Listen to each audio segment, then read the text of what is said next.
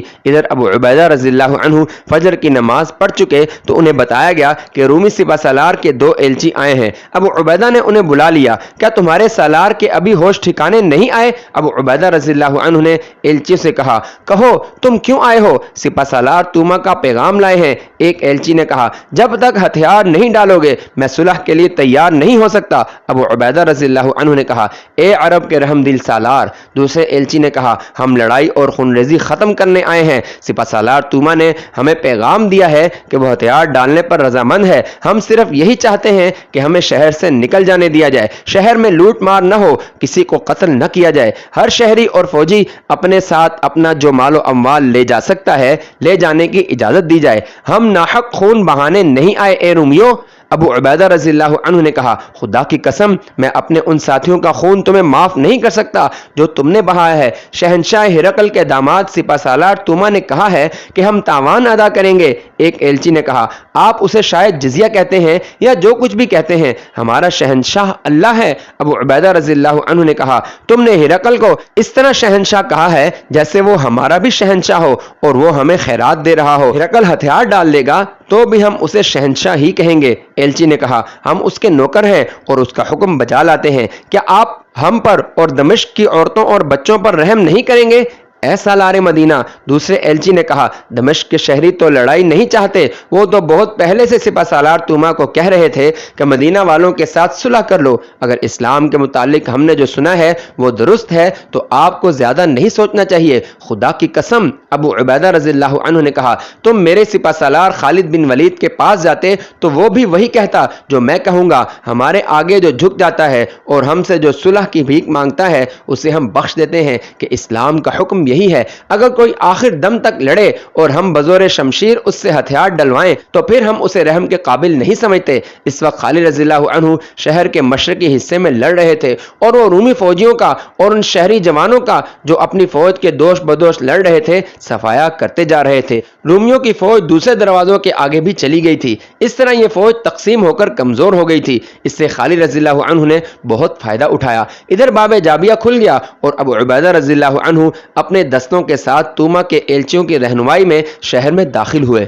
توما نے 3 اور دروازے کھول کر اعلان کرا دیا کہ صلح ہو گئی ہے اور رومی دمشق سے جا رہے ہیں، معاہدہ ہو گیا ہے کہ لوٹ مار نہیں ہوگی، مسلمان کسی شہری کو قتل نہیں کریں گے اور کسی عورت کو مسلمان اپنے قبضے میں نہیں لیں گے۔ غروب آفتاب میں کچھ وقت ابھی باقی تھا جب ابو عبیدہ رضی اللہ عنہ شہر میں داخل ہوئے۔ خود توما نے آگے بڑھ کر ابو عبیدہ رضی اللہ عنہ کا استقبال کیا۔ توما کے ساتھ اس کا ایک سالار ہربیس بھی تھا، دمشق کا بڑا پادری بھی تھا۔ اے رومیو، ابو عبیدہ رضی اللہ عنہ نے توما اور ہربیس سے کہا، تم خوش قسمت ہو کہ تم نے خود ہی شہر ہمارے حوالے کر دیا ہے، اس سے تم نے اپنے آپ کو، اپنی فوج اور اپنے شہریوں کو بہت بڑی ذلت سے بچا لیا ہے اور تم نے اپنے مال و اموال کو بھی بچا لیا ہے۔ اور یہ شور کیسا ہے؟ کیا کہیں لڑائی ہو رہی ہے؟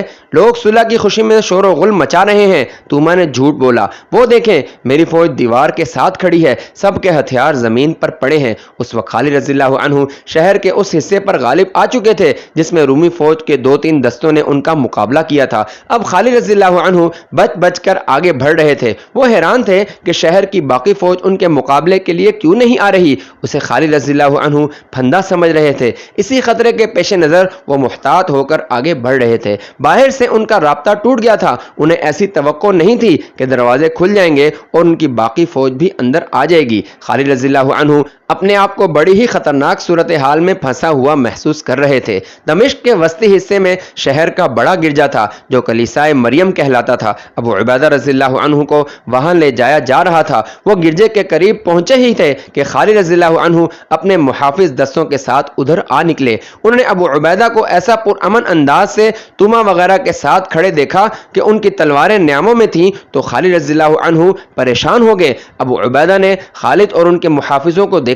خالد رضی اللہ عنہ کے ہاتھ میں تلوار اور ڈھال تھی۔ تلوار خون سے لال تھی، دستے تک خون گیا ہوا تھا۔ خالد رضی اللہ عنہ پسینے میں نہائے ہوئے تھے اور ان کے کپڑوں پر خون کے بے شمار چھینٹے اور دھبے تھے۔ ان کا سانس پھولا ہوا تھا۔ خالد رضی اللہ عنہ کے محافظوں کی بھی حالت ویسی ہی تھی۔ اس میں کوئی شک نہیں تھا کہ خالد رضی اللہ عنہ لڑتے ہوئے یہاں تک پہنچے تھے۔ محافظوں کے پاس برچیاں تھیں جن کی انیاں جیسے خون میں سے نکالی گئی تھیں۔ خالد رضی اللہ عنہ اور ابو عبیدہ رضی اللہ عنہ ایک دوسرے کو حیرت زدگی کے عالم میں دیکھتے رہے۔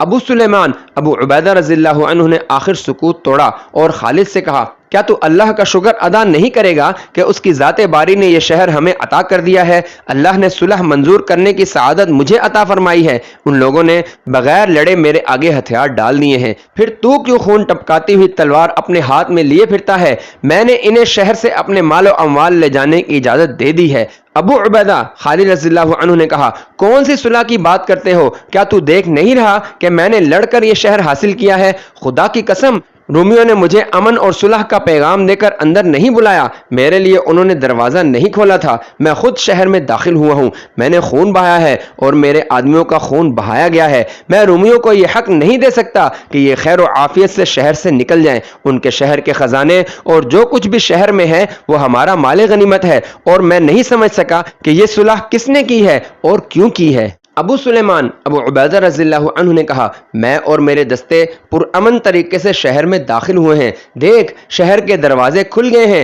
اگر تو میرے فیصلے کو رد کرنا چاہے تو کر دے، لیکن یہ سوچ کہ میں دشمن کے ہتھیار ڈالنے پر اسے بخشش کا وعدہ دے چکا ہوں۔ اگر یہ وعدہ پورا نہ ہوا تو رومی کہیں گے کہ مسلمان وعدوں کے کچے ہیں، اس کی زد اسلام پر بھی پڑے گی۔ خالد رضی اللہ عنہ کی حالت یہ تھی کہ غصے سے ان کے ہونٹ کانپ رہے تھے۔ وہ برداشت نہیں کر سکتے تھے کہ سالار اعلیٰ وہ ہوں اور صلح کے معاہدے کوئی اور کرتا پھرے۔ ابو عبیدہ رضی اللہ عنہ اپنی بات پر اس طرح اڑے ہوئے تھے کہ انہیں پرواہ ہی نہیں تھی کہ خالد رضی اللہ عنہ خلیفہ کی طرف سے سالار اعلیٰ مقرر کیے گئے ہیں۔ توما، اس کا نائب سالار، ہربیس، پادری اور مشیر وغیرہ الگ کھڑے تماشا دیکھ رہے تھے۔ انہیں اپنی چال کامیاب ہوتی نظر آ رہی تھی، بلکہ چال ضرورت سے زیادہ کامیاب ہو رہی تھی۔ وہ اس طرح کہ مسلمانوں کا سپہ سالار اور اس کا قائم مقام سالار آپس میں لڑنے پر آ گئے تھے۔ ابو عبیدہ کی جگہ کوئی اور سالار ہوتا تو خالد رضی اللہ عنہ اسے سالاری سے معزول کر کے سپاہی بنا دیتے یا اسے واپس مدینہ بھیج دیتے، لیکن وہ ابو عبیدہ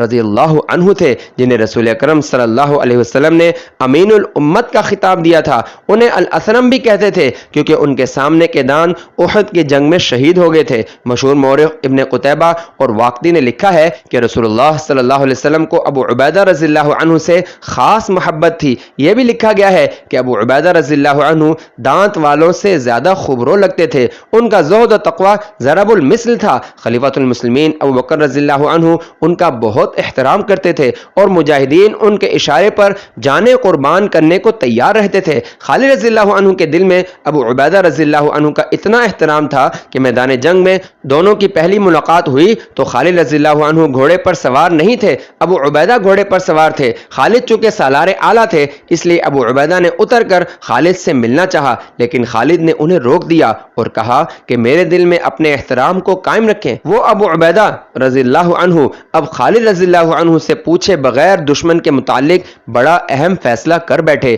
اور اسے بدلنے کرنے پر آمادہ نہیں ہو رہے تھے۔ ابو عبیدہ رضی اللہ عنہ عشرہ مبشرہ میں سے بھی تھے۔ ابو عبیدہ رضی اللہ عنہ کی تمام خوبیوں اور اسلامی معاشرے میں ان کی قدر و منزلت کو تسلیم کرتے ہوئے اس دور کے واقع نگار اور مورخ لکھتے ہیں کہ جنگی امور کی جو سوجھ بوجھ خالد رضی اللہ عنہ میں تھی وہ ابو عبیدہ رضی اللہ عنہ میں نہیں تھی۔ وہ باریکیوں کو نہیں سمجھتے تھے، البتہ حرب و ضرب میں مہارت رکھتے تھے۔